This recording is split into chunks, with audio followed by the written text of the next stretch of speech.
বিসমিল্লাহির রহমানির রহিম। আসসালামু আলাইকুম। আমি আসলে ঢাকা থেকে বগুড়া যাচ্ছিলাম, রসুলপুরে আছি, টাঙ্গাইলে।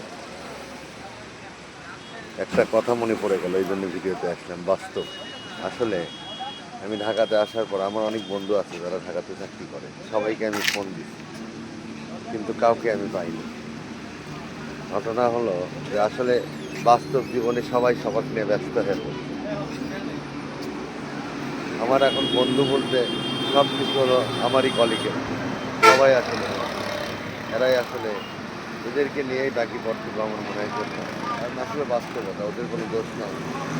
আসলে বাস্তবতা, আমিও ব্যস্ত, সেও ব্যস্ত, আসলে সে ওইভাবে সময় দিতে পারতেছে না। আমি অবাক হয়ে গেলাম যে একসাথে ছোট থেকে বড় হলাম, অথচ দেখেন আমার জন্য ওর সময় নেই, আমার সময় নেই ওর জন্য। দুইজনের একই অবস্থা।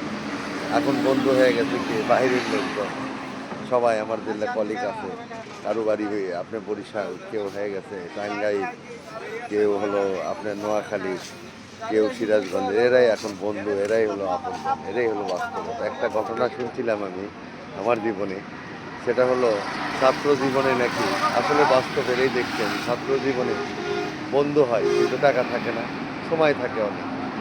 কর্মজীবনে আসে আপনার টাকা থাকে, সময় থাকে না, বন্ধুও থাকে না।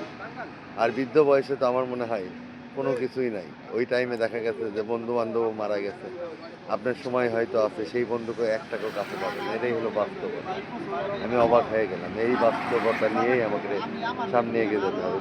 ভালো থাকুক আমার সব বন্ধু বান্ধব, সবাই ভালো থাকুক এই কামনাই করি। সবাই ব্যস্ত থাকুক, সবাই ছেলে পেলে সব কিছু নিয়ে ভালো থাকুক, এটাই আমি চাই।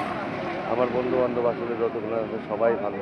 একসাথে আমরা ছিলাম, অনেক বন্ধু বান্ধব, অনেকে এখন বাইরে আছে, কেউ দেশে আছে, সবাই ব্যস্ত, সবাইকে নিয়ে। আসলে সবাই ভালো থাকুক, সবার সুস্বাস্থ্য, সব বন্ধুদের সুস্বাস্থ্য, আমার কলিগদের সুস্বাস্থ্য এবং ভালো কামনায় আজকে শেষ করলাম। আসসালামু আলাইকুম।